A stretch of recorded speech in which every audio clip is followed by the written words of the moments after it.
अस्सलामुअलैकुम नाज़रीन किराम, टाइम लाइन सिनेमैटिक चैनल के जानिब से आप सबको खुश आमदीद। नाज़रीन किराम, आज की हमारी वीडियो सुल्तान मोहम्मद पातह की ज़िंदगी पर बनने वाली मशहूर सीरीज़ यानी कि फ़तेहलार सुल्तान की क़िस्त नंबर 64 पर मुबनी है।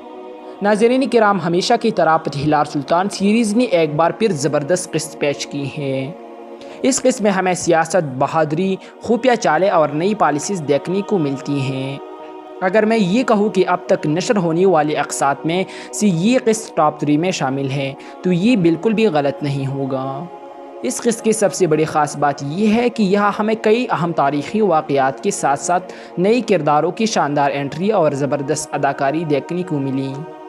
और जैसा कि मैंने अपनी पिछली वीडियोज़ में आप लोगों को नई किरदारों की एंट्री के बारे में आगाह कर चुका था, वो तमाम अहम किरदार अब इस क़िस्त में दाखिल हो चुके हैं और इस सीरीज़ का हिस्सा बन चुके हैं।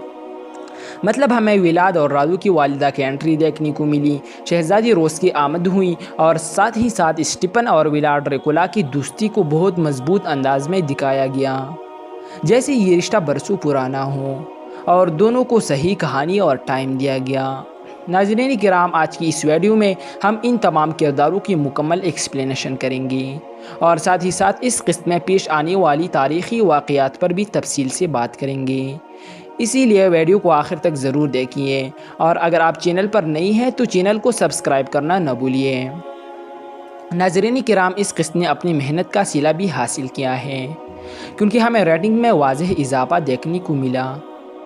इस क़िस्त में शहाबुद्दीन पाशा की तदबीर को ख़ास तौर पर ज़्यादा वक्त दिया गया, जो एक जज्बाती और मजबूत फैसला था, क्योंकि हमें ये दिखाया गया कि वो उस्मानी पाशा जिनके कंधों पर रियासत की बोझ हुआ करती थी और जिनकी वजह से रियासत तरक्की करती जा रही थी, वो भी किसी अपने को खोने का गम बर्दाश्त नहीं कर सकते थे।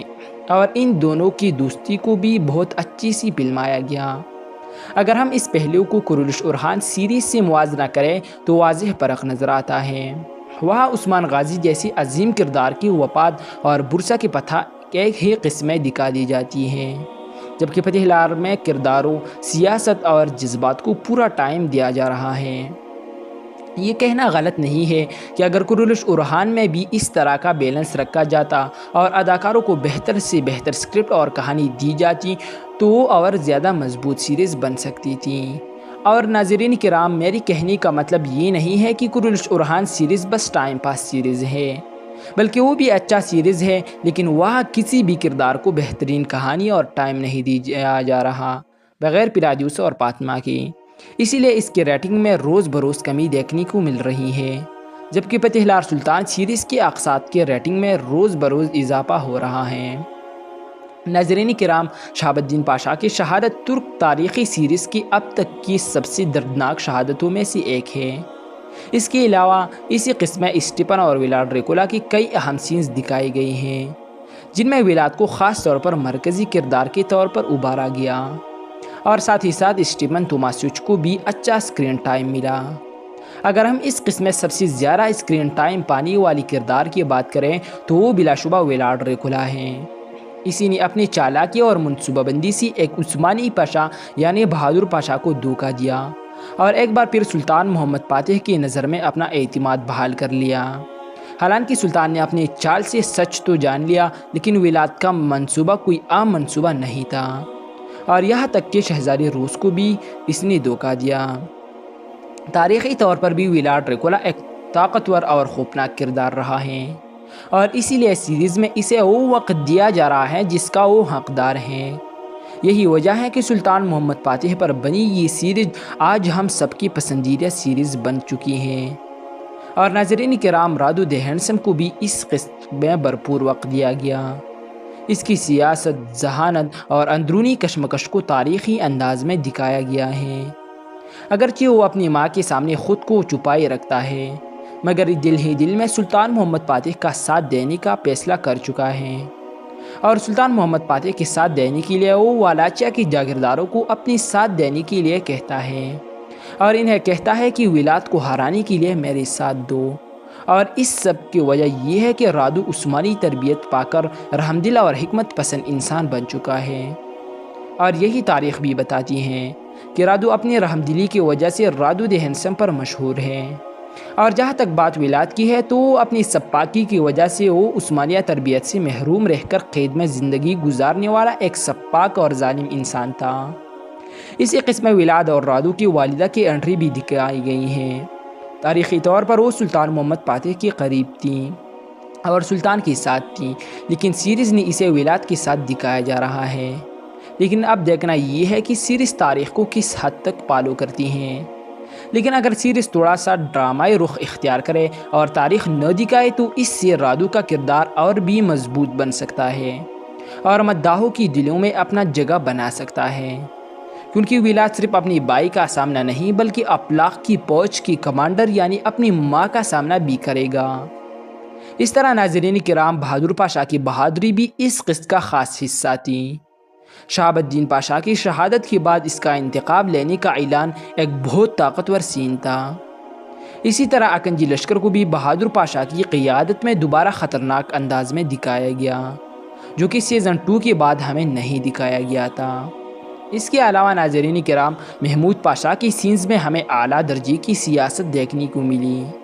اسے اس قسم میں محمود پاشا کو اتنا طاقتور اور مضبوط دکھایا گیا کہ بعض ناظرین کی نزدیک وہ جاندار علی خلیل پاشا سے بھی زیادہ طاقتور نظر آیا، کیونکہ بہت سارے مداحوں کو محمود پاشا سے جاندار علی خلیل پاشا زیادہ پسند تھا۔